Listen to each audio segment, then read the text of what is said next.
Hey everybody, Marcus C. Williams here. And I just wanted to talk about why representation matters on the local level, because that's where it's most important at. And I encourage you guys, I'm running for Rochester City Council, so please donate to my campaign. You don't even have to be local to donate. And you can do that either online on my website, Marcus, the number 4, Rochester.com, or you can do it via mail. The place to send it online for the mail is right online on the website, and it's right on the screen right now. So let's talk about why representation matters. Well, representation matters because in our form of government that we have, the elected officials are supposed to be responsive to the actual citizens that are in their jurisdiction. And that, unfortunately, is not something that's happening in the city of Rochester right now. And for unfortunate reasons, it hasn't been happening for decades. We see people in office that are more concerned with themselves and with various nonprofits that are smuggling funds back into their own pocket or to the benefit of a family member or a friend. And they work with them and they help them and they help the people in New York City and downstate in Albany and stuff like that that are also in the so-called party of politics, but they don't actually benefit us. They don't actually represent us and our needs in our community. I encourage you share this video, get this message out there, and let more people know because we have to get active. This is why I'm running for office because I'm sick and tired of them playing politics with our lives. And let's be honest, politics is a shady, dirty business. And I'm not a big fan of the government, any level of government. I believe that the government is far too large and they've grown so big because people keep abdicating their power to the government. And we have to stop doing that. We have to. We have to stop depending on government to save us because it never does. It only takes more liberties and more freedoms away from us. And it bolsters itself while the people suffer. And people will say, oh, well, Marcus, well, if that's the way that you feel about government, well, why are you getting in government? Well, there's a couple of reasons there. One of the major reasons is because people don't see what's going on in government. People don't know right here on the local level. I'm not talking about some far away Washington, D.C. I'm not even talking about Albany, a couple hours away. I'm talking about right here in the city of Rochester. These people are not representing us. We don't see the legislation that they're passing many times until after they've already passed it. And you have to ask yourself, why is that? Shouldn't they be bringing most of this legislation to our attention? How is this legislation really going to affect us? Has there been any real conversation on these pieces of legislation? Who's pushing these pieces of legislation? And we don't have those conversations. And as a community, we don't have the ability to even have those conversations because they're stolen away from us by our elected officials on city council. It's a complete disservice to us as citizens. And it would be flawed of me not to point out that for 60 years, our city has been run by Democrats. And people will say, well, Marcus, it's really both parties that are the problem. You'll never catch me saying that both parties aren't the problem. But that's on a nationwide scale, right? That's not on a local scale. Locally, it's been Democrats for 60 years. So if you're a Democrat and you're a registered Democrat, I ask you a question. Do you believe that city council is serving your best interest? Do you believe that they're addressing the everyday issues that you face as a Democrat in this city? And I'd warrant to say that even if you are a Democrat, you're probably not satisfied with these people that are in office right now. But it's been all Democrats for 60 years. So when people say, oh, well, it's both parties, well, maybe on the nationwide level, we can have that conversation. But here on the local level, where for 60 years it's only been Democrats, we have to start asking, Why are these people that are supposed to represent the Democrat Party not representing our citizens and our constituents if the majority of the population is registered Democrat? That means these so-called Democrat elected officials are not actually representing Democrats. And you have to take a pause and you say, well, wait a second. If they're registered Democrat and you're registered Democrat, then who are they really serving? Well, you guys, they're serving the Democrat Party, not the people that are registered Democrat. That's a whole nother level. They're serving the County Democrat Party, the MCDC. They're serving the state party, okay, the New York State Democrats. But they're not serving you as constituents that are registered as Democrats. And they're definitely not serving me as somebody that's registered Republican. They're not serving independents, which is a growing group. And I know a lot of people are leaving the Democrat Party to become independent because they're like, we're so fed up and it's clear that they're not representing me. And that's why I'm encouraging you guys this year, vote for me. I'll be on the ballot. You can vote for me no matter what your party is, Democrat, Independent, Republican, whatever. I'll be on the conservative line. Just look for my name, check the box. You don't even need to change your party to do it. And let other people know. Because I'm so sick and tired of watching our city and our communities be left in a lurch and be left to the wayside while a very few people and very few groups seem to be benefiting on scale from the people that are in office. And the scariest thing to me that I think that we don't talk about enough is all of these nonprofits that are in the community that are getting all of this money are largely friends of all of the people that are on city council. So you wonder, well, or the city council people are on their boards. Now, I'm not saying that everybody's corrupt, but I am saying, well, if the same nonprofits that these people that are on city council are a part of are getting the money, and other groups that are applying for money aren't getting the money, or other groups that could get the money but don't even know that you can apply for certain monies because it wasn't brought to them in a manner in which they could receive it in time to apply, we need to start asking ourselves again, what's really going on? And that's a very, very fair question. You know, I asked a question in relation to a property that one of these nonprofits was getting, right? A big property in the city. And I asked, I said, well, were there any other RFPs for this thing? And one of the directors got mad at me for asking that question. I said, now, hold on now. I didn't accuse anybody of anything. I wasn't even implying. I was just asking an honest, earnest question. I wanted to know, did anybody else apply to get this property? And they got mad. Well, wait, hold on. Why are you getting mad? Is it because that the perception there is that there might be something shady going on there? Well, the Bible tells us that we should avoid anything that looks like impropriety. So if it looks like impropriety, it's very possibly there's some impropriety there. Or maybe not in that specific thing, but maybe somewhere else. And that's concerning to me because we see all of these nonprofits, it's the same ones. It's the same ones that are always getting the majority, the lion's share of this funding. And we have to start asking, well, where are the disclosures for these various people on city council? And what do the disclosures say? Where are their monies coming from? And we need to start asking these questions, but we don't have anybody on the inside with eyes on these different things. And that's why I'm running for city council, because there's so much deviousness that's going on in there, underhanded dealings. And a lot of the legislation is not clean and is not being brought to the attention of the public. And it should be. It should be. And that's why I'm running to represent you, to represent our community, to represent the whole collective of our city. Because representation matters.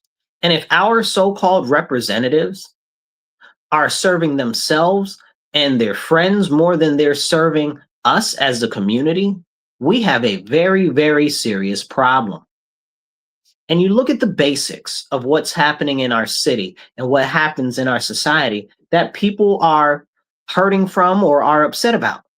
The crime. We just had two mailmen were robbed in one day. Then we had another mailman robbed the next day. We're up to about 9 or 10 mailmen robbed in the last 3 weeks. Well, why are the mailmen being robbed? Because the city refuses to address the crime in our city. City council won't even talk about it, you guys. They won't even acknowledge that there's a crime problem. All of those cars got broken into over off of Park Avenue. No, no crime. Crime doesn't exist.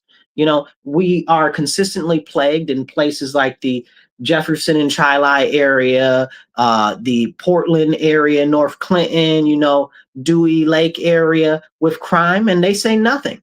They say nothing. Why is that? Do they not care? Are they benefiting somehow from the crime? These are the questions that we have to ask. But these aren't serious questions that are being asked because the people that are on city council are going along to get along. They're not actually representing you. And this isn't me saying that everybody on city council is bad. This isn't me saying that anybody on city council is bad, even though you already know, if you follow me for some time, there's a couple of people on there that are just openly terrible trash. Okay, but we're not going to talk about them today.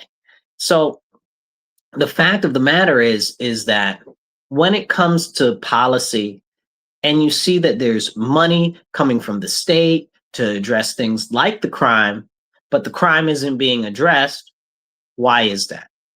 When we see budgetary allocations for different programs and stuff, and we know that there needs to be more investment in public safety, and we don't see that, why is that?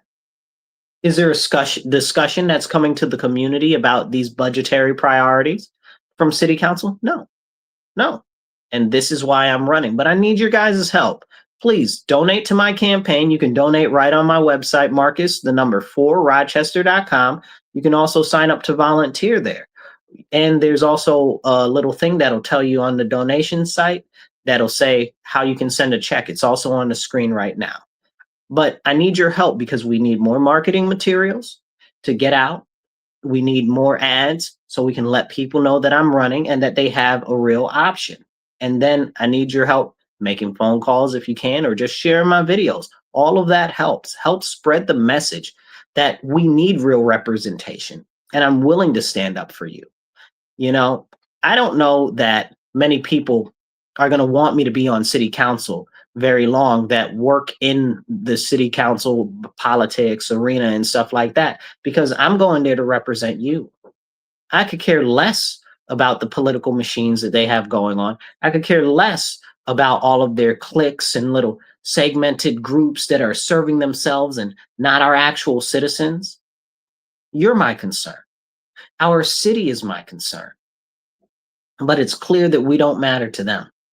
And I encourage you, let everybody know, no matter what party they are, Democrat, Independent, Republican, whatever, they can vote for me, Marcus C. Williams. My name will be on the ballot. You'll see me on the conservative line. Just check my name. You don't even need to change your party to do it. Because if we're going to get real representation, we're going to have to do something different than what we've got right now. A lot of these people that are on city council or running or whatever, they talk about accountability. Well, but then they get into office and they do shady stuff and there's no accountability. None for them, none for their friends. And I look at these nonprofits and I'm like, where are the KPIs, the key performance indicators for these nonprofits that are getting all of this city money? If there's tens of millions of dollars going to homelessness in our city every year, how come I see more homeless people every single day? And the scariest thing about the homeless population that I deal with them frequently, what I'm seeing more and more of is people that are homeless that are working. So can we have that conversation? But no, city council doesn't care. They don't care. And there are a ton of people struggling in our city, one paycheck away from being out on the street. And we know that the stuff keeps going up and up and up, and it's not being addressed adequately. Every now and then, the city council will push some piece of legislation and say, oh, this is for you. This is going to help you. This is going to do great for you. And it's all the solutions that you ever wanted in the world. But they're selling you a false bill of goods. It's complete subterfuge. It's disingenuous. It's lies. You understand what I'm saying? And this is what city council is doing continuously to us as a community. And I encourage you, please take a second, share this video on your page, on your friend's page, retweet it. And if you're not following me yet, be sure to follow me and subscribe. As we talk about these issues, it's not just the crime and the homelessness and the housing issues. We also have the issues with the education system. I just had to fight during the mayor's budget with them to put more funding for tutoring at the rec centers. Why is that a fight? You understand what I'm saying? Why, if I'm suggesting that you should put more money for tutoring at the rec centers, why is that a fight? Why are you telling me that it's not the job of the city to do that? Excuse me. I don't know what the job of the city to do tutoring is at the rec centers, but it seems like if the city is in control of the rec centers, maybe that's their job, is to provide programming for the rec centers. Excuse me if I've completely distorted reality and the city that controls the rec centers is not actually the people that are in control of the rec centers, and programming at rec centers isn't actually something that exists. Like this. I'm asking you to allocate more funds for tutoring at the rec centers. Like, it shouldn't be like pulling teeth. Like, are we being serious? And when I was growing up, when I was little, I used to go to the Boys and Girls Club all the time, and they had tutoring there.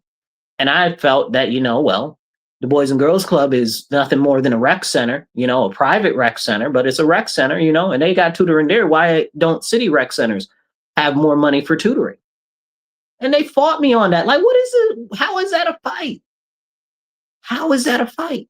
And this is why I'm running for city council, because the common everyday issues that have real solutions that we could be implementing are being completely overlooked and not even taken up because they don't care.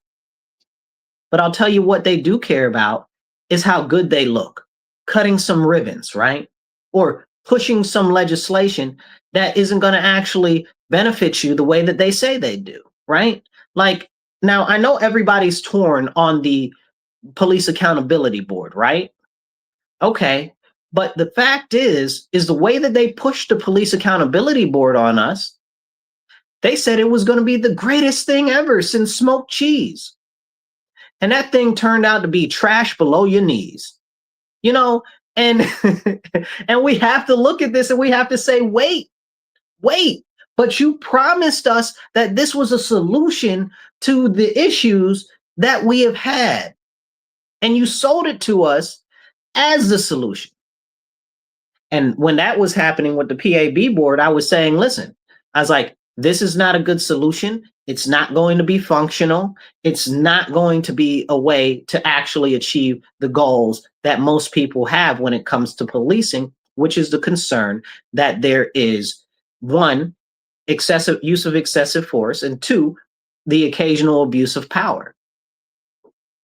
What are they doing to address those issues? Nothing. And they couldn't do anything to address those issues, really, if they wanted to, because they have no power because of the way the thing was crafted. But the people on city council pushed that out to you and told you, sold it to you so good. It sounded so good because it was an election year. And they sold you a lie. They sold you a lie. They knew it wasn't going to work. They knew that it was only going to be a grifting money positions for all of their friends. You know how much them people make over there? They make thousands upon thousands of dollars more than any average job would make. They got entry-level job. Their entry-level job is like $65,000. Come on, make it make sense. Then almost a lot of the people on there making over $100,000. What are they doing? And what have they done? We're on what, year 4 or 5 You understand what I'm saying of the Police Accountability Board? What have they done? Nothing. And this isn't me getting on the Police Accountability Board itself. It's me telling you about City Council because they put this forward to you as a solution. And what has it done? It's been a money pit. These aren't stupid people on City Council, unless maybe they are. Maybe it's me. Maybe I think that they have too much cognitive functional ability and that they got too much brains in their head. And maybe they don't have as much brains in their head as I think they do. But really, the way that it looks is it's malicious. It's malicious. It's malintent. They sold you a false bill of goods with the Police Accountability Board because it was an election year. And they did it to us again this year.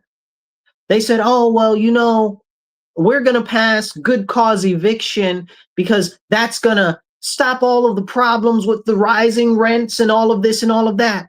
Lies. Lies.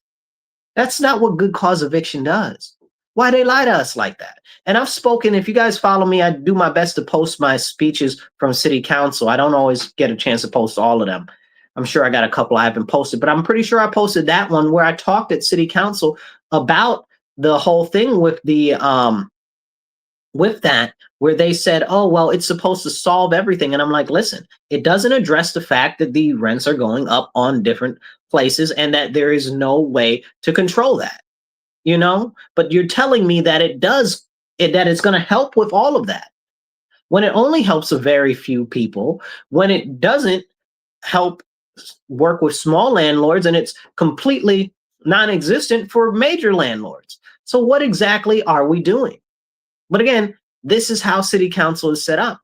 They're not representing you, but they'll sell you a false bill of goods. Now, the newest thing that they've done, and real quick, hit the share button, hit the like button, drop a comment. I'll try to pop your comment up on the screen.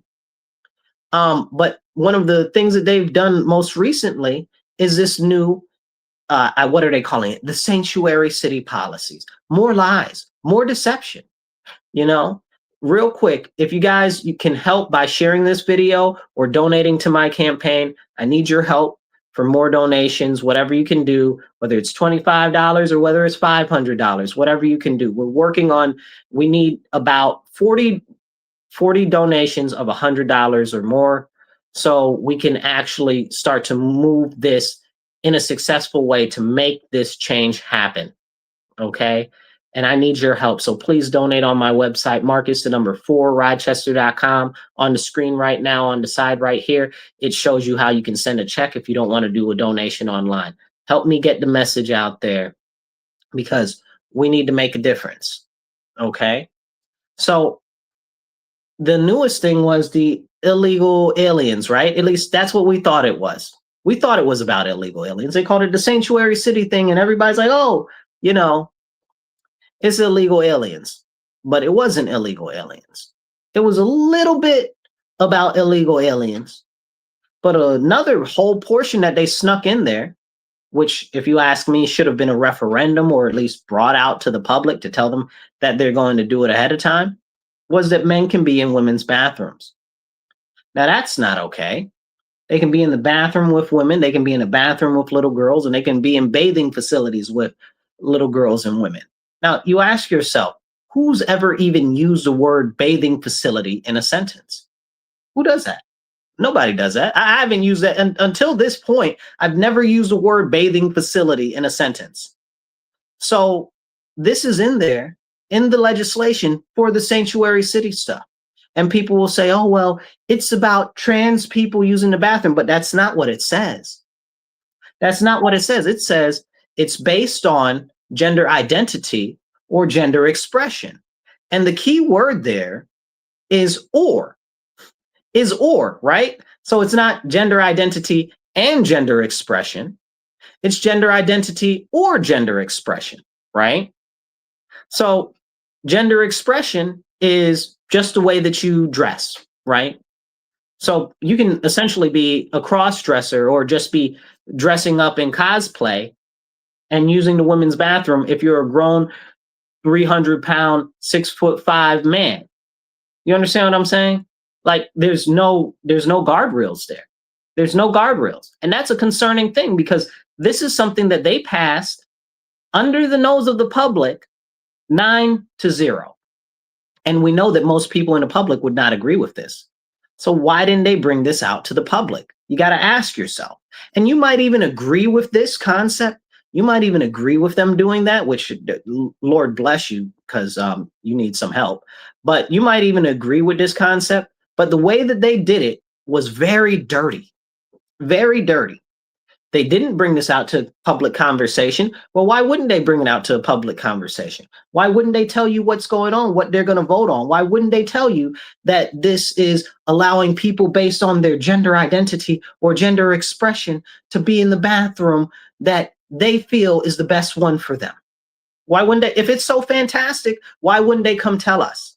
Because they know that the vast majority, 90+% of the population here, will be adamantly against it. Not a little bit against it, adamantly against it. And this is a very serious concern, you know? And people will say, oh, well, that's anti-alphabet people or homophobic or whatever the case is. I had to tell somebody the other day, I said, listen, that's got nothing to do with homosexuality. If anything, standing against that protects homosexuality. Because why? Homosexuality is based on the fact that you are attracted to the person of the same gender, right? Like a gay man likes men, right? And a lesbian likes women, right? So they know what gender they are. They're not confused about what gender they are. They know. So it's got nothing to do with that.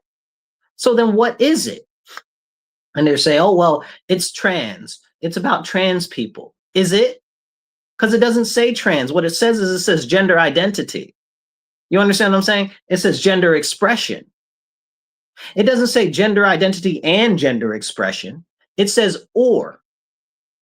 Okay, so how does that even work? And this is the concept that they're trying to warp around people's heads and just slide in the back door. Just slide it in. Okay? And they don't want you to talk about it. They'll try to silence you. They won't cover it. But this is how so many things happen on our city council. So many things. Because they feel like they can do whatever they want and whatever is being pushed, and nobody will stand up and nobody will say anything. 9-0. They stuffed this in the sanctuary city laws. Sanctuary city. If they wanted to do this, right? If they wanted to do this, why wasn't it its own piece of legislation? Right? You would say, okay, well, you want a bill to do that? It should be its own piece of legislation, but that's got nothing to do with sanctuary cities. And see, this is how they stuff stuff in other things and tell you that it's okay. And it's not okay. And we need to be very concerned about how this type of stuff happens. Then they voted on it, and we couldn't even see what they voted on the day that they voted on it. And they said, oh, yeah, we changed some stuff at the last minute. These 10 nonprofits, shady, nefarious nonprofits that worked with them to craft this legislation that didn't bring it to the public's attention, that they wanted some stuff changed in it. Well, hold up, pause. Nonprofits are speaking for the whole community. That's not their job. Nonprofits are supposed to serve the community, but you got these people out here lobbying our elected officials with our tax money that they got from these same elected officials, and they're lobbying for legislation, these same elected officials. Now, again, even if you agree with this legislation, you got to say that that seems kind of, I don't know, not right, kind of a little bit slimy and limey. You understand what I'm saying? Like, so people try to make this about stuff that it's not. And the most important questions that are in relation to this are never answered, never brought to the public, and we can't have any serious conversations on them. And people will always try to shut you up when it comes to stuff like this, And there's a big concern in our community right now about corruption and intermingling of people on city council and various nonprofits and stuff like that. And those concerns of the community are never addressed. It's gotten so bad, most people don't want to vote in our community. People in the city don't vote. Why? Because they feel and they believe, and honestly, based on the experience, that seems like they're about right, that nothing's going to change. Well, this is why I'm presenting you, myself, as an option to vote for. Because if we want to change, we have to stand up and be that change. And I'm standing up. Here I am. Send me. Because I will stand up to these people and their ridiculous nonprofits. I will stand up to Albany and to New York City that are trying to push stuff in our communities that we don't want, that doesn't benefit us, and is no concern of ours. You know, we still, again, don't have our basic everyday issues met. The streets are terrible. And that's a simple thing, right? The streets are a very simple, low level thing that should be fixed and addressed. Everybody knows the streets are terrible. Nobody likes that the streets are terrible. City council knows that the streets are terrible. Like, do they fly in on helicopters? You know, like, how do they get to City Hall? Are they flying in on the helicopters? Do they have some sort of subterranean subway system that we don't know about that allows them to avoid the fact that these roads are terrible every day? They don't care.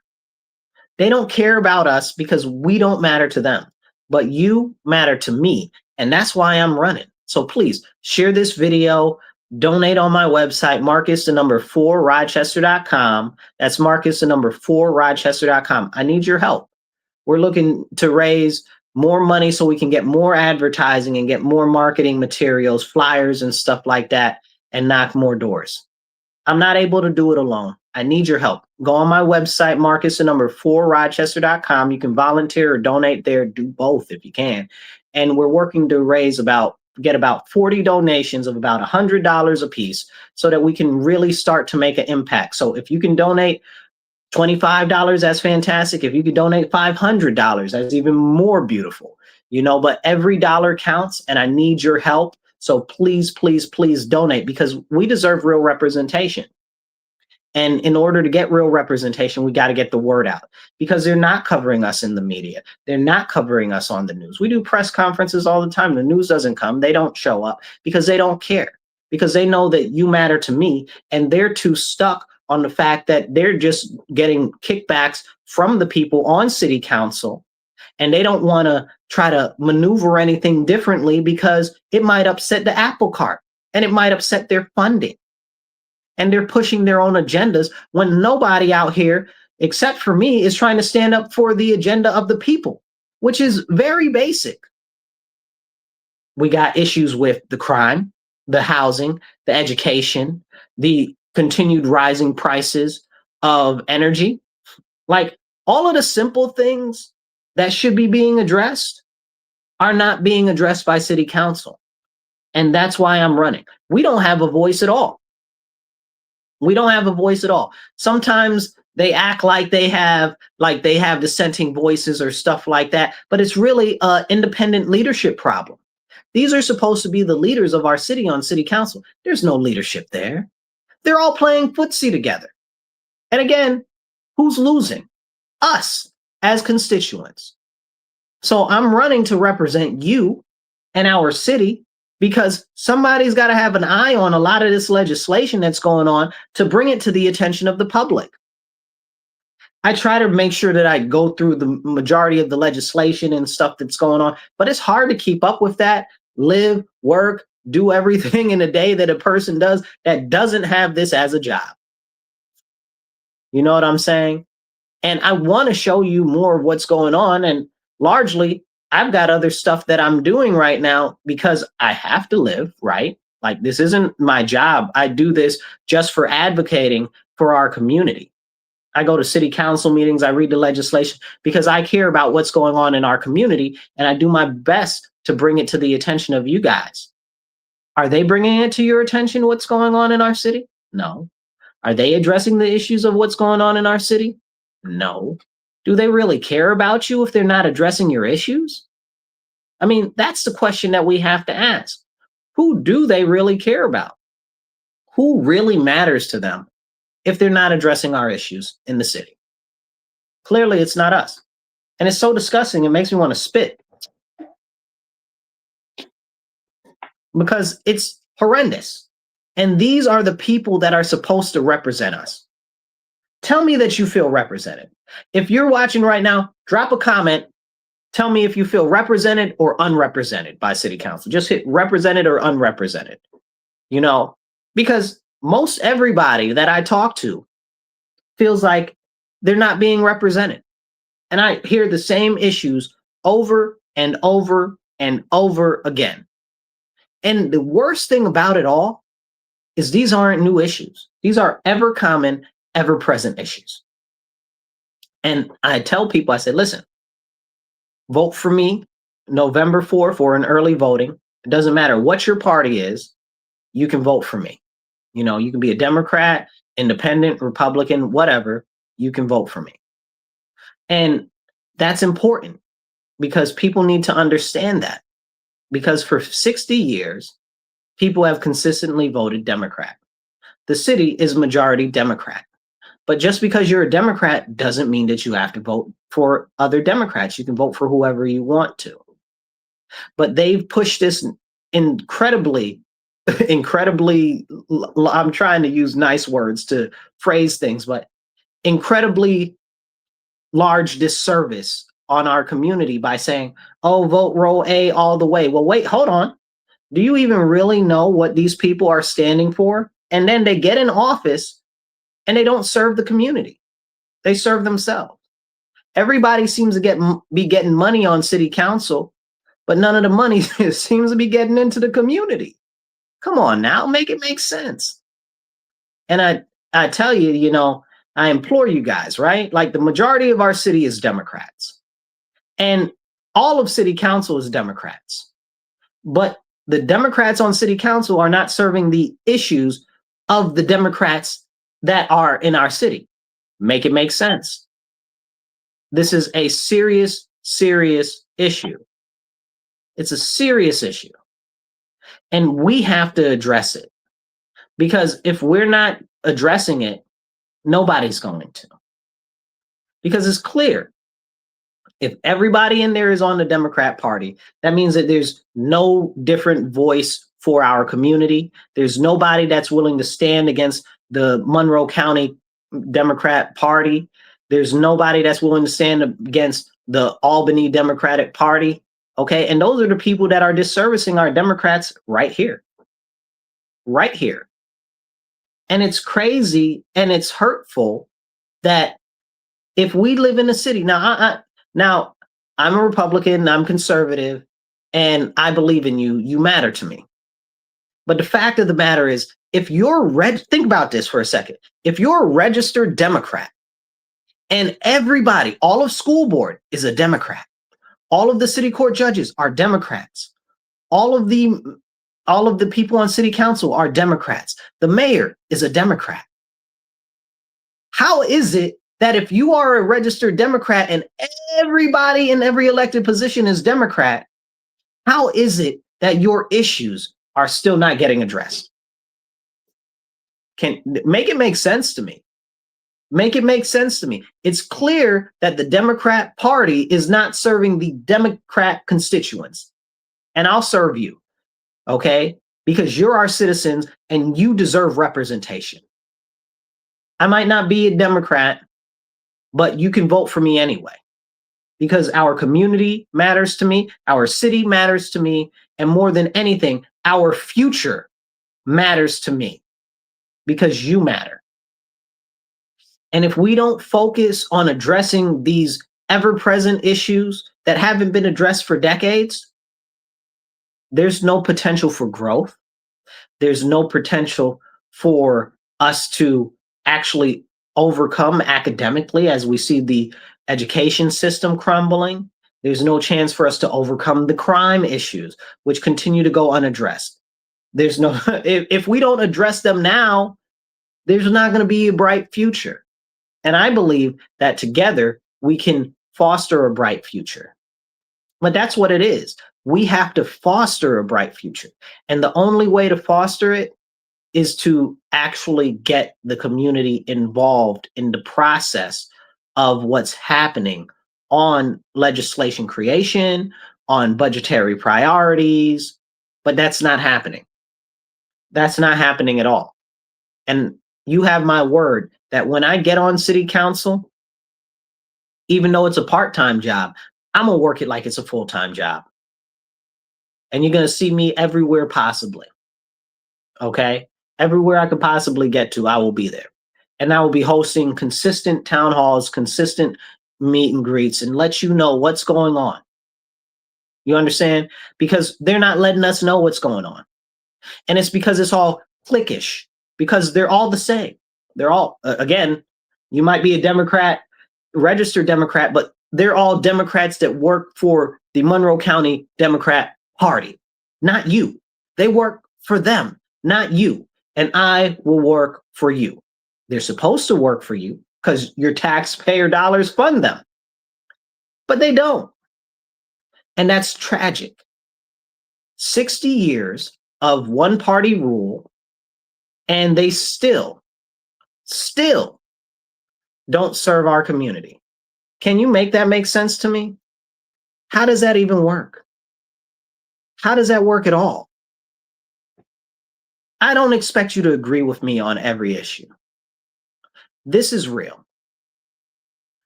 I stand on everything that I believe and everything that I say. And the one thing that you don't have to worry about is me doing something outside of what I said and me turning or changing or something like that. It's not me. And even if you disagree with me on one issue, okay, but agree with me on others, don't mistake an 80% ally for a 20% enemy. Because it's clear that the people in office right now, it looks like if we as citizens aren't their enemy directly, we're definitely not important to them because of the systematic and chronic neglect that we get from our elected officials. Like, it's very evident. You look at the places, look at North Clinton. You understand what I'm saying? Look at North Clinton area. What's going on there?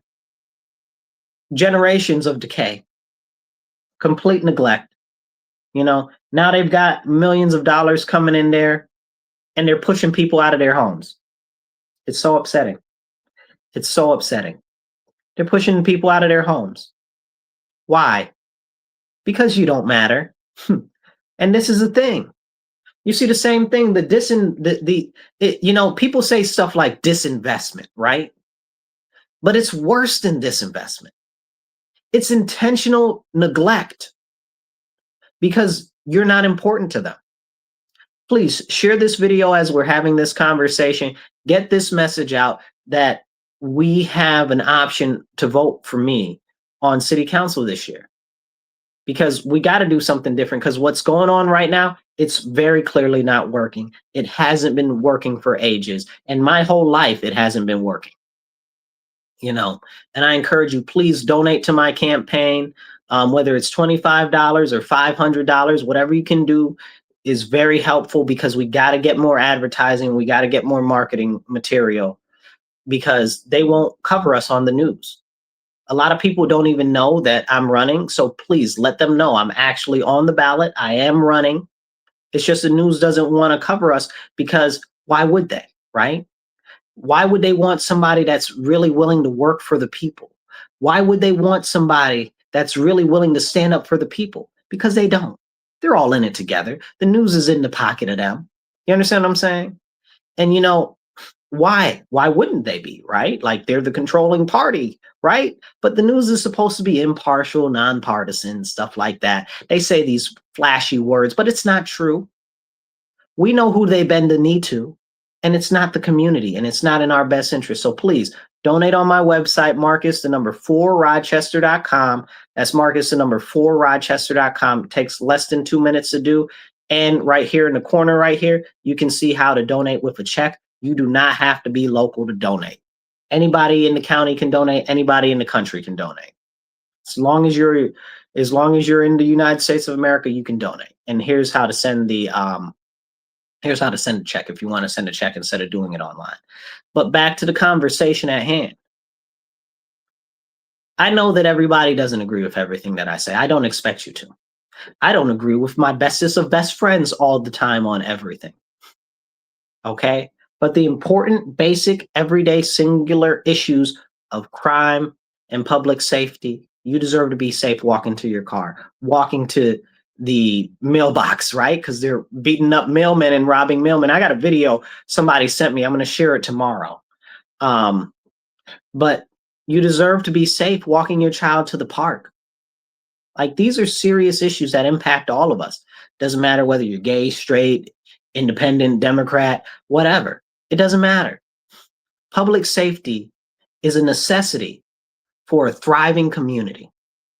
And right now, we don't have that. That's why we see a lot of businesses closing down. And speaking of businesses, can we ever talk about all of those good jobs that they promised us were going to come to Rochester, which we've never seen? Where are those good jobs they promised us? I haven't forgotten that. They promised us every year, oh, we're going to bring the thousands of jobs to Rochester. Look, they haven't even brought a couple of jobs to Rochester. And the jobs that they bring, who can get them? They're hiring people from other parts of the country to come here to work these jobs, not Rochesterians. You understand what I'm saying? See, this is the very serious problem and issue that we have. And what are they doing to focus on small business development, right? We got a whole department, business development, stuff like that. We got the, I forget what the other thing is called now too.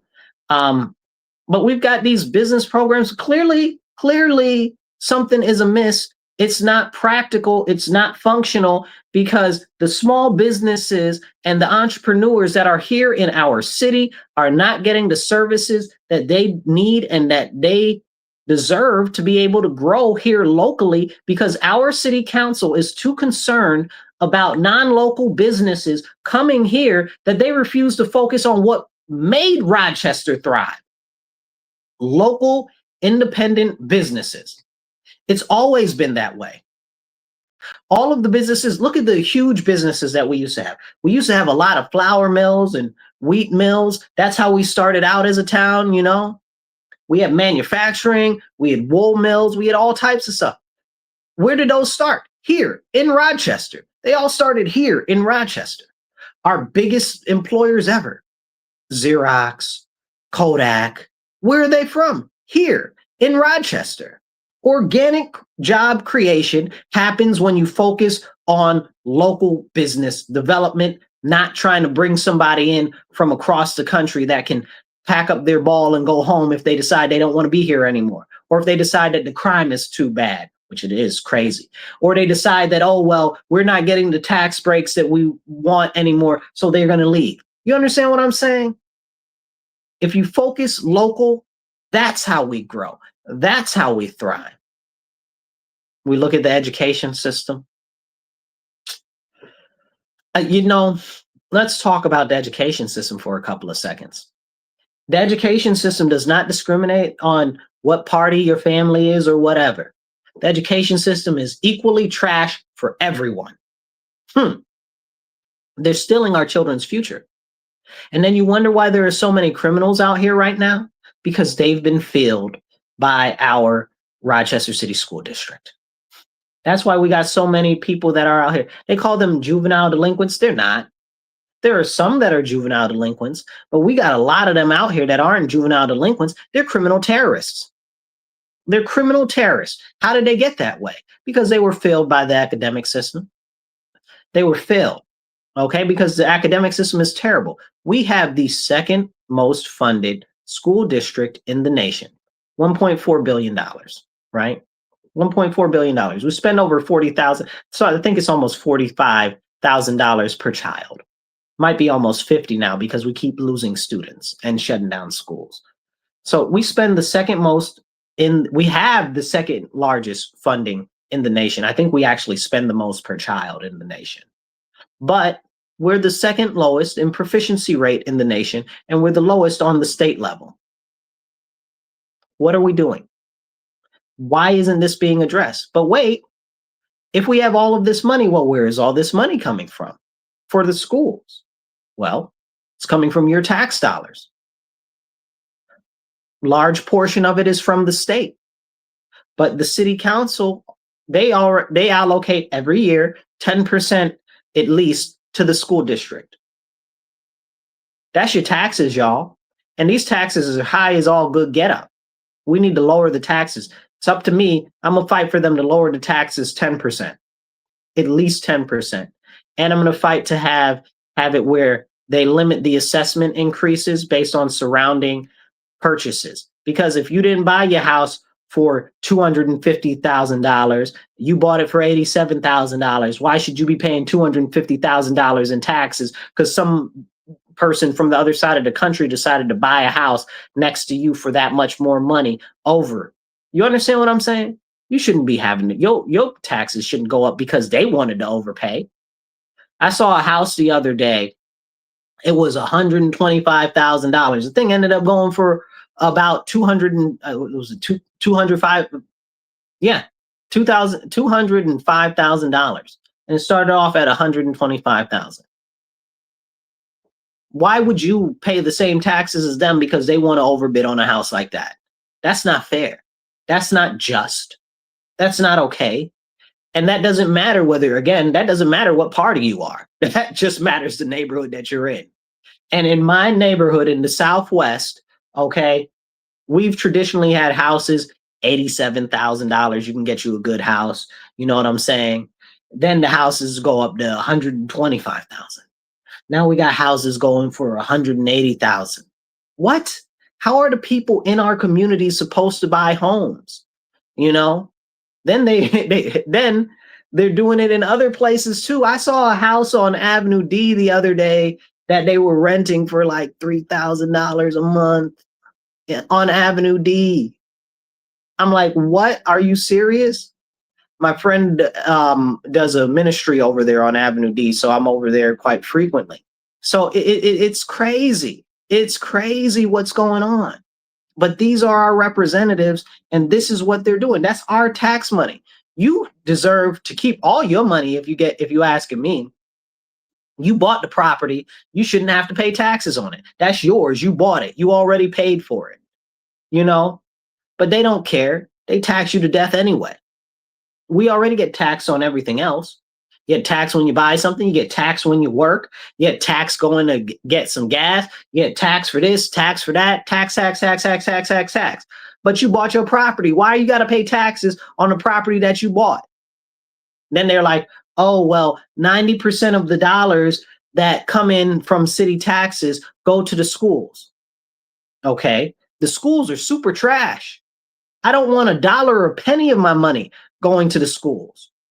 They got way too much money. If we took away the small 10% that the city gives the school district, it's 90% of our taxes, but it's 10% of the school budget because the school budget is so huge, $1.4 billion. But it's 90% of our taxes. That's where 90% of it goes. So according to the mayor, right? So if that's the case, I don't want them to get any of my money. They're creating these criminals outside. They're creating a horrible economic system here locally. I don't want to give them a dollar, a dime, a penny. I don't have any children currently in school. If I did have children in school, they definitely wouldn't be going to the RCSD. Personally, I'd homeschool them. But I'm a big supporter of charter schools and Christian schools and other options for educational opportunity because the school system is so superly destructive to our city. And that's me saying it nicely because I got some other words for it. I'm trying to temper myself. But why am I paying to have more poor quality of life? That's what we're paying for. Terrible quality of life. The school's producing these criminals. Why? Because they're not engaging them. Okay, because there aren't enough activities, but they got all the money in the world. You mean to tell me you don't got enough activities for these kids? But you got all the money in the world? You mean you can't get them a quality education, but you got all the money in the world? You wonder why the kids don't want to go to school. I'm not able to blame them for not wanting to go to school. School is trash. And they don't see a future for themselves because they're like, all of the stuff that we're learning is not applicable in the real world. And that's 100% understandable. That's 100% understandable. It's so, so, so, so sad. It's so sad. And nobody is talking about it. And we need to have these conversations because the schools impact the economy, they impact crime, they impact housing, and they impact literally every other aspect of our society. If the school's whole purpose is supposed to be to create a person that's able to be a functional and productive individual in our society, they have failed their job. They have failed their job. And it's so terrible. It's so, so terrible. And I don't even know really how to phrase it nicely. Like I'm working really hard to temper myself because I got a lot of stuff to say about it, and it's nothing that's positive. Okay, please hit the share button, get this message out there, share it with more people. Hit the like, hit the thumbs up, drop a comment. I'll try to pop your comment up on the screen. I see somebody said something, I didn't get a chance to read it yet. And please donate to my campaign. I need your help to get the message out so we can get more advertisements, so we can do mailers, so we can get more marketing material, because they will not cover our campaign because we are a grassroots campaign and we actually care about our community. I care. You matter to me. I've been advocating for our community for years, and largely on the public safety issue, because safety is for everybody. It's not for one race. It's not for one gender. It's not for one financial demographic. It's for everybody. You should be able to be safe whatever neighborhood that you walk in. And it's not okay. So please donate to my campaign. We're working on getting 40 donations of $100 at least. Please donate whatever you can, whether it's $25 or $500. You can donate, and you don't even have to be local to donate. Go to my website, Marcus4Rochester.com, and right here on the side, you can see how you can send in a check if you don't want to do online donations. Now, as we continue to talk about this education thing, because the education goes into the taxes, and that's a very, very big issue. If the majority of our tax money is spent on education, they are doing us a disservice. I believe very firmly, since 90+% of the money goes to the schools, comes from our taxes, but 90% of the money that the schools get comes from the state. Let us keep our taxes. Let us keep our taxes. Okay? Let us keep all the money. Why?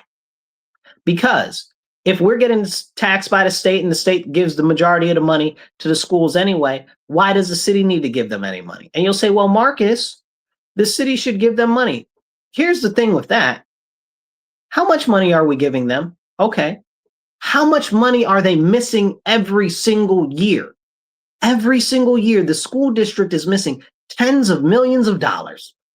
Tens of millions of dollars. Where's the money? Poof, thin air. Okay. And then when you question where's the money gone, they'll be like, oh, nobody's stealing it. Who's dumb? Are you stupid or am I stupid? Because if tens of millions of dollars just into thin air every year, every single year, tens of millions of dollars are missing from the school budget that are never accounted for. The city has not had a time where they have ever passed an audit in memorable history from the state. So where's the money? And they'll say, oh, well, it's because of the software and double digit stuff and processing and stuff like that. You know, I don't have an accounting degree, but I have taken accounting.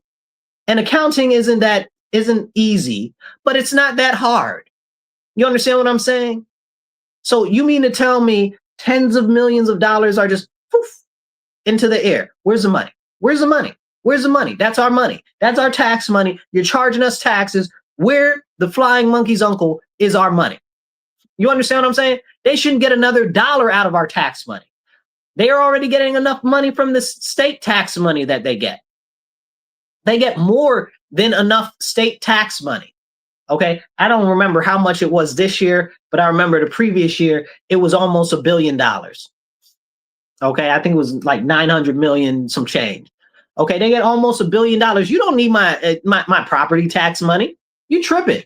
You missing tens of millions of dollars every year. And even with all the money that you got, You're not educating these children. I don't know if you guys know Berkeley Bean. I can't remember what channel he's on, whether it's News 10 or 13, one of those two. He did an interview with some of the kids locally about a year ago, maybe. And the kids, it was so terrifyingly sad, okay? Because he asked them what they saw about their future and stuff like that. And they said, oh, one was like 11 and the other one was like 13. And he asked them, they said, what do you see for your future when you grow up? Oh, I'm just waiting to die. You're waiting to die? What the holy smokes is going on with our education system where our children don't see any possible prospects for the future? They're just waiting to die. Then you wonder why there's all this youth crime out there, because they don't see any opportunity. They don't see any possibility of being a success or achieving more because the schools aren't setting them up for success. They're not. But they're spending our tax money to create more problems. So disgusting, it makes me want to spit. This is a problem and it needs to be addressed, but city council doesn't do anything about it. So I went to the budget meeting for the city. Again, I was talking about the tutoring and stuff earlier that I was advocating for, but I went to the budget for the school district also. And they were asking, well, what can we do what does the city want to see, the people want to see from the school budget? I don't think I put that video up. I think I got that video. I'm going to go look for that video and I'm going to try to post that. I don't think I ever posted that one. But I told them, I said, listen, I said, we want more transparency from the school district budget. Now, mind you, city council is supposed to be overlooking and watching over the school district, but they don't. There's no accountability there. And that's crazy to me. So I said, I would like to see more of transparency from the budget. I'd like quarterly you guys to publish the monies that you've spent, because that's important. Publishing the monies that you've spent to be more transparent for everybody in the city to see each quarter.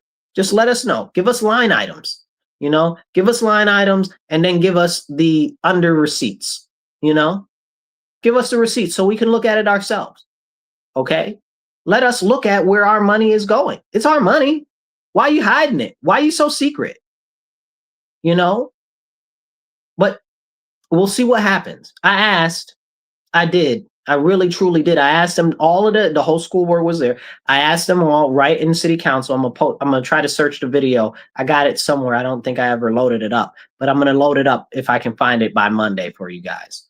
But this is important. This is important. We need the transparency. We need the oversight. And it's very, very, very clear that city council doesn't care. City council doesn't care at all. And we deserve better. But the only way to get better is to replace these people that are on city council. So I'm encouraging you guys, get out the message that anybody, no matter what their party is, they can vote for me. Okay, whether you're Democrat, Independent, Republican, whatever, you can vote for me, Marcus C. Williams, in early voting or on the ballot. My name will be right there. Just check my name. You don't need to change your party to do it. I'm working on restoring focus on our community first issues.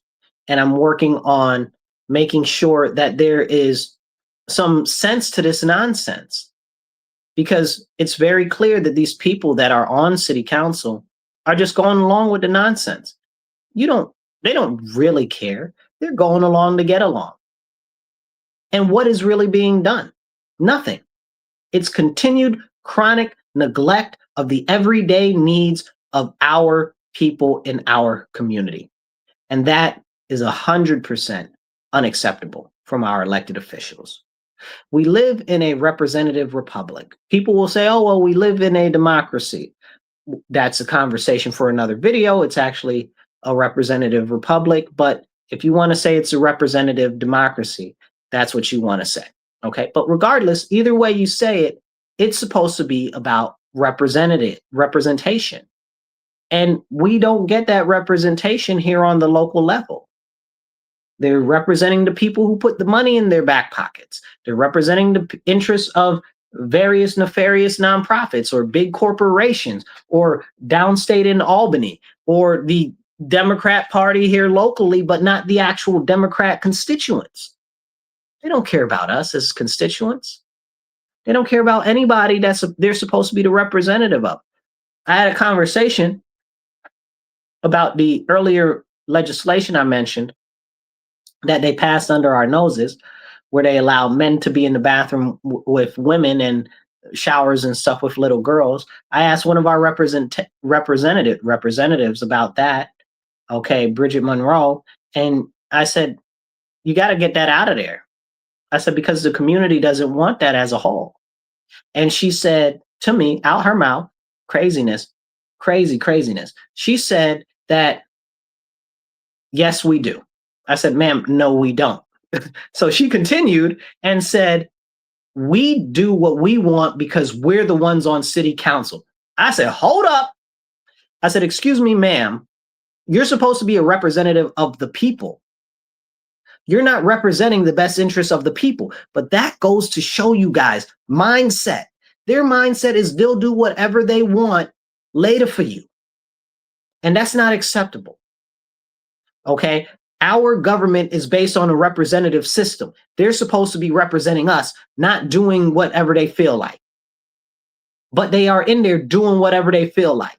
And clearly, whatever they feel like is not addressing the issues of our community. And that's why I'm running. Because it's crazy. It's absolutely crazy. I try not to get on lives and stuff like that and express my serious frustration with the failures of our local government. But I know a lot of you guys have been following me for years and stuff like that.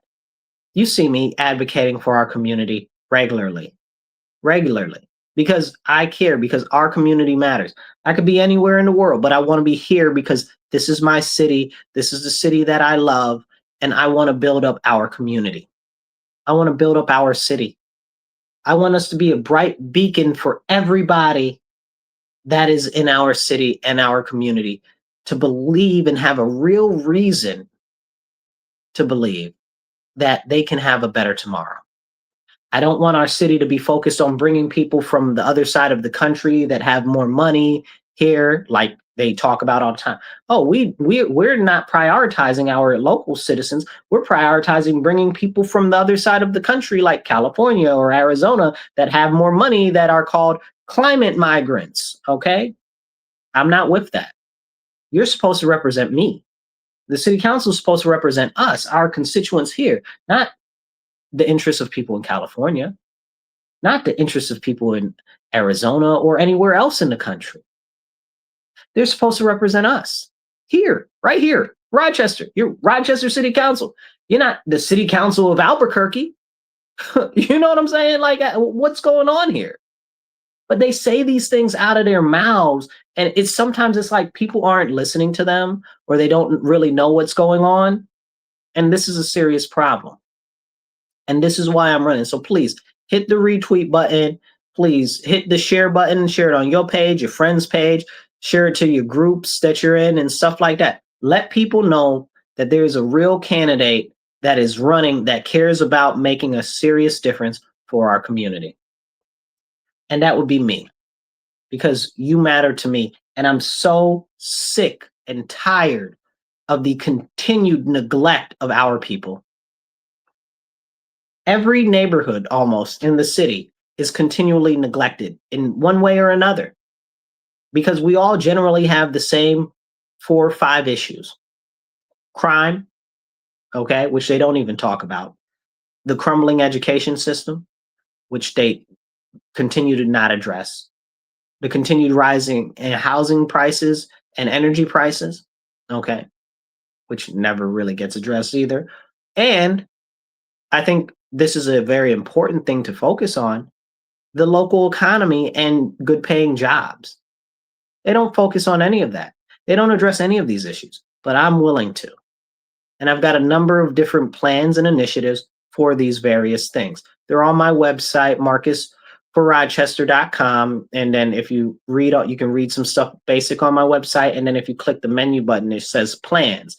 And I got some of my plans on there that I have for city council to submit legislation. I've also laid out how much each one would cost in general so that you would get an idea of that if you are that type of person that really wants to look at the city budget and stuff like that. Because I think that that's important too. I think that transparency in this type of system is very important because you're supposed to know what your representatives are doing. So I've got those plans out there. Please check those out too. I just one of my plans for the policing stuff and recruiting people younger. One of those plans actually just got passed on. They just started to reinitialize a similar program with the police force, and that's trying to get more younger cadets. They call it the Explorer program. I believe that's what they're calling it. But I have a similar program that I want to start for the police to get people actively into the police force from our community, from our local areas. Because if we don't do that, nobody wants to come to Rochester and be the police, right? Like we're lucky if we get somebody from the surrounding areas to come in and be the police, you know. But if we want to fix a lot of the issues that we have, it starts with us raising the people from inside our own community to be the leaders that we need in different various situations. And the police is a very, very, very big part of that. So I am very happy that they did this new Police Explorer program. It's actually like a restart of something that they had previously, but I do want to also put my vision out there for the what I'm calling the Youth Police Corps, which will provide them a direct pathway into the police force from schools. So that's something, and I am really excited that like somebody's listening to me out there and they take some of my ideas seriously. Over the years of my advocacy for the city, a number of the programs and stuff that I've put forth to city council and the mayor and the police chief have been taken up. Um, and that makes me proud. But it makes me disappointed to see that usually when they're taken up, they're only taken up half measures. They're not taken up all the way. And that's another reason why we need a stronger voice on city council because they do a lot of half things that never actually materialize the way that we need them to. And that's real serious. It's really, really serious. On my website, if you go to the plans, there's plans for addressing the issues with the RG&E and the power generation issues because the prices of energy keep going up and up and up.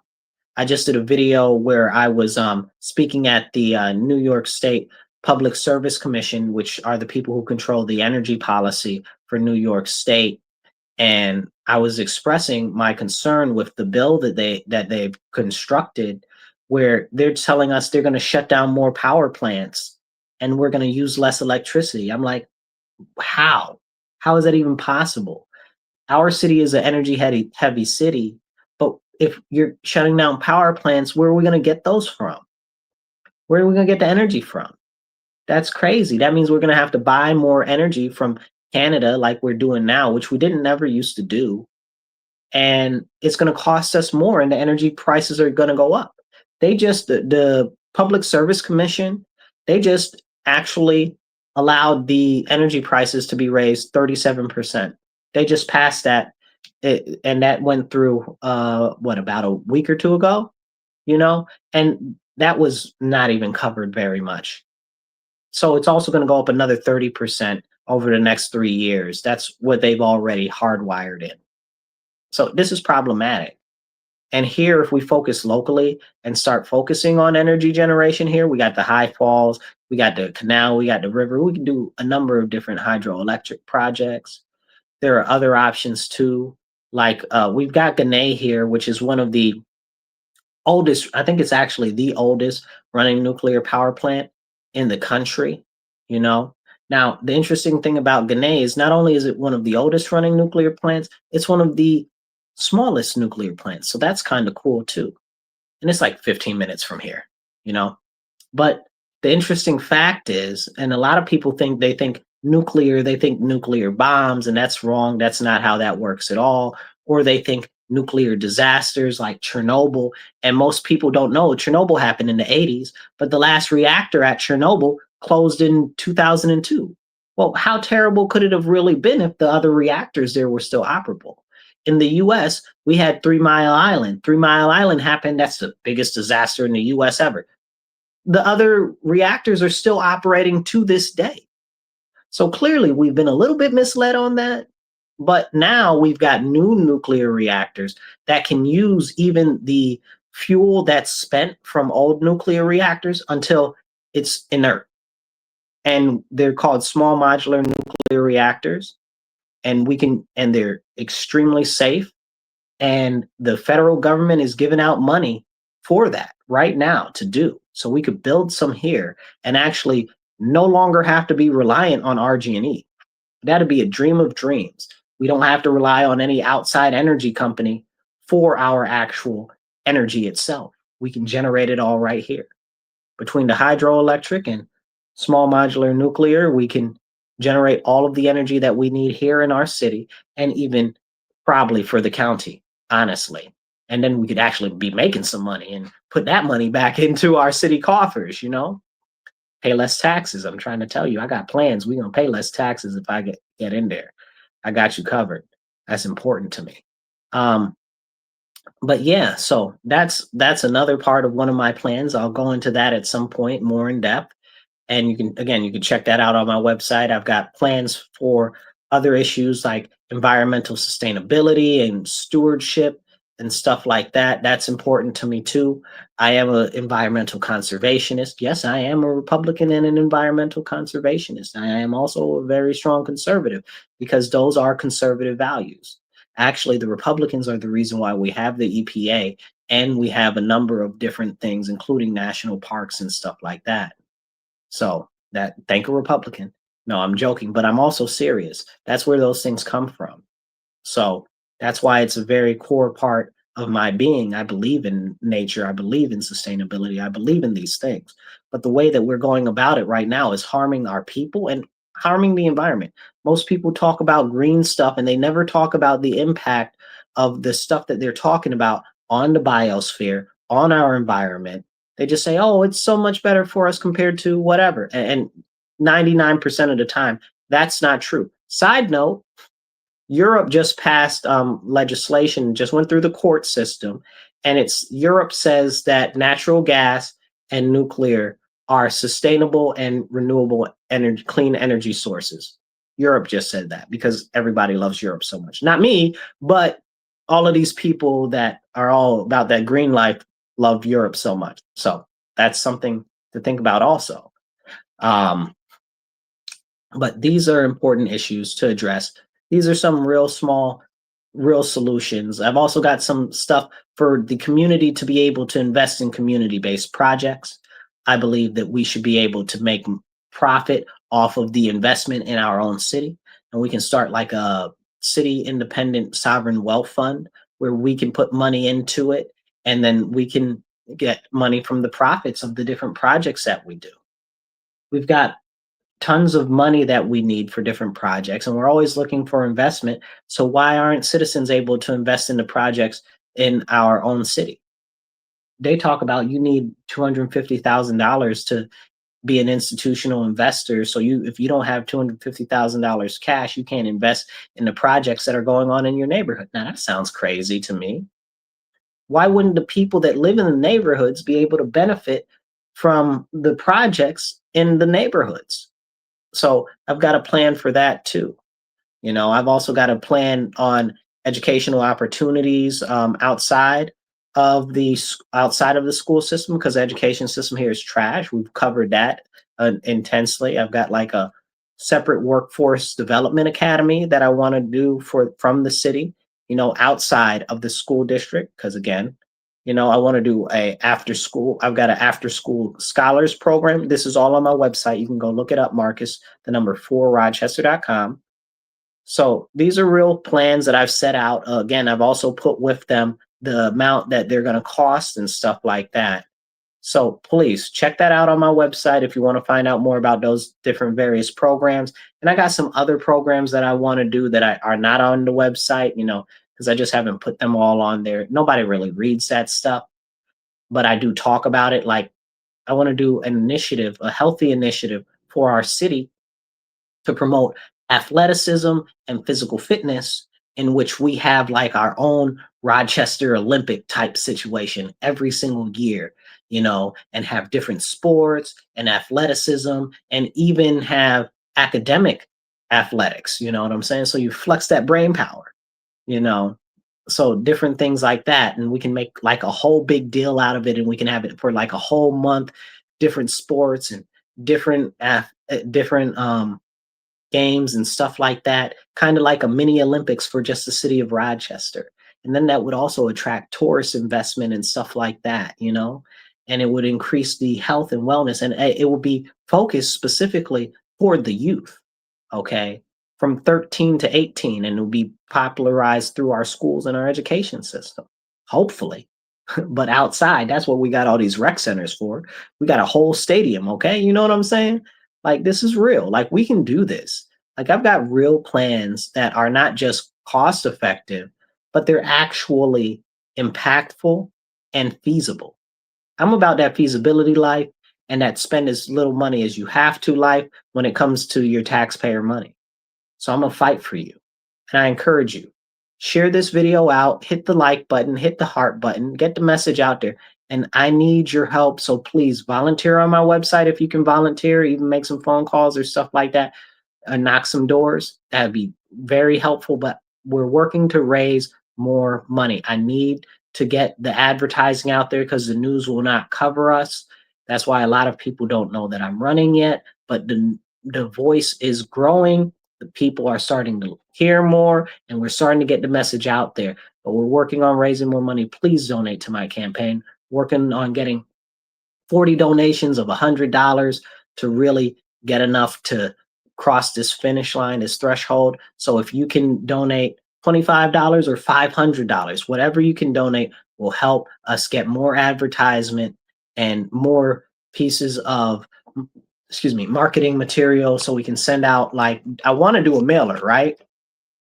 Mailers are hella expensive. So if you want to donate more, please let me know and tell other people. Tell like 10 other people to donate to my campaign because I really would like to get a mailer, but we'll have to raise even more money than that to get a mailer out to as many people as possible.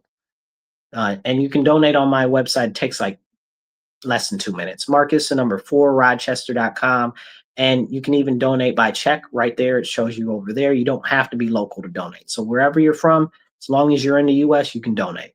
Now, I want to leave you guys with this. I want to leave you guys with a message of hope.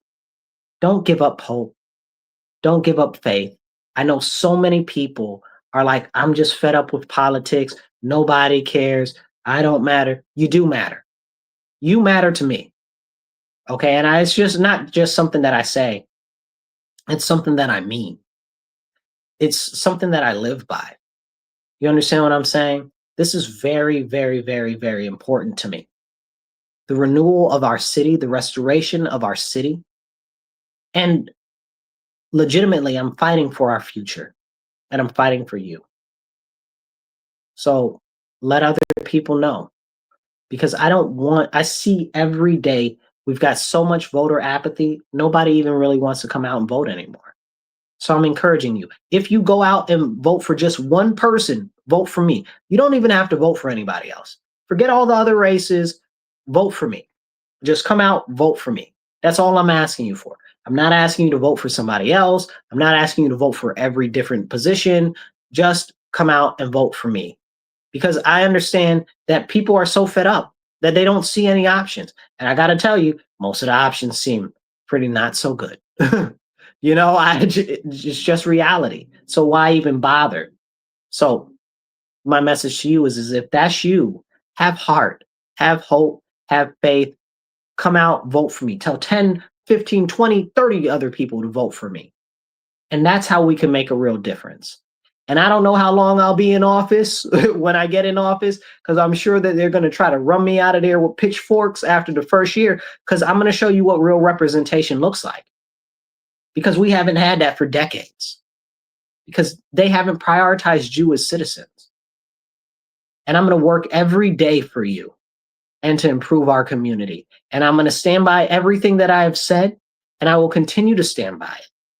And I will continue to fight for you. And like I said, we might not agree on everything, but the most important things we agree on, okay? And working for the people is something that I'm going to do tirelessly and relentlessly, no matter who you are, no matter your race, your color, who you believe in, okay, as God or whatever the case is. It's not that I'm a Christian myself, but it doesn't matter. My job is to represent the people and the best interests of the people. And we're not getting that. So I don't care what your background is, who you go to bed with, you cut off your arm, you stapled it to your head. That ain't got nothing to do with me. But if you are a citizen, I'm going to do the best that I can to make sure that I address the commonality of all the issues of our citizens through both legislation, actual legislation, and policy. Because we even had Mary Lupian a couple of, was it about 2-3 weeks ago now? She said that we're a legislative body that doesn't legislate. Well, Mary, where is that legislation coming from that you guys are doing that? You know? So I will actually propose legislation. I've got, like I said, on my website, there's some out there now.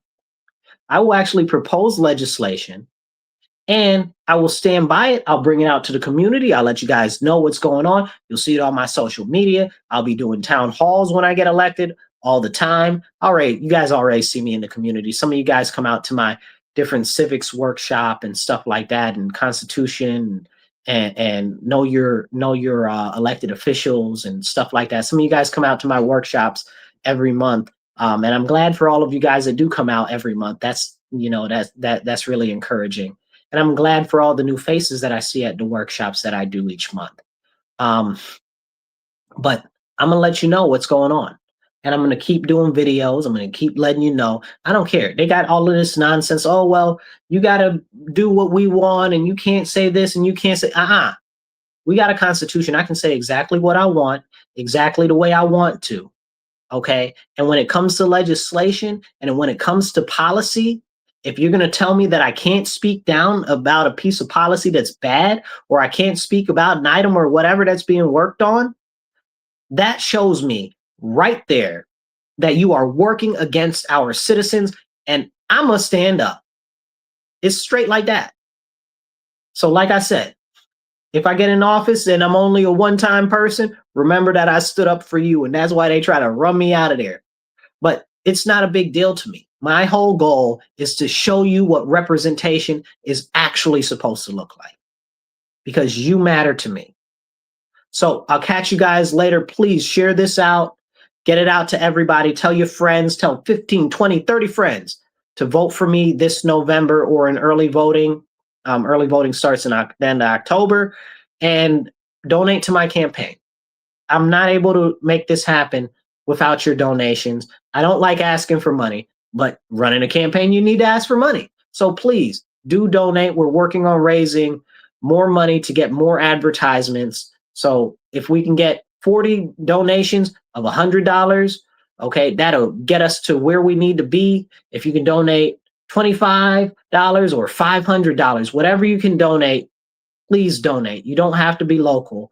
You can donate online, Marcus, the number 4, Rochester.com, or you could send in a check. There's a check address right there. You can send a check to. You don't have to be local to donate. And please encourage 10 other people to donate as well. Whatever you can. The more donations we get, the more people that we can let know that they've got a real good candidate that's running to represent them, that cares about them, that's going to work to fight against this nonsense and restore some common sense on city council. So help me out so I can help you. Donate to my campaign, Marcus, the number 4, Rochester.com. I will stand up for you. I will speak up for you. And I daggone sure won't shut up. I'll catch you later. Remember, stand up, speak up, and don't shut up. Take action. Be blessed and be well.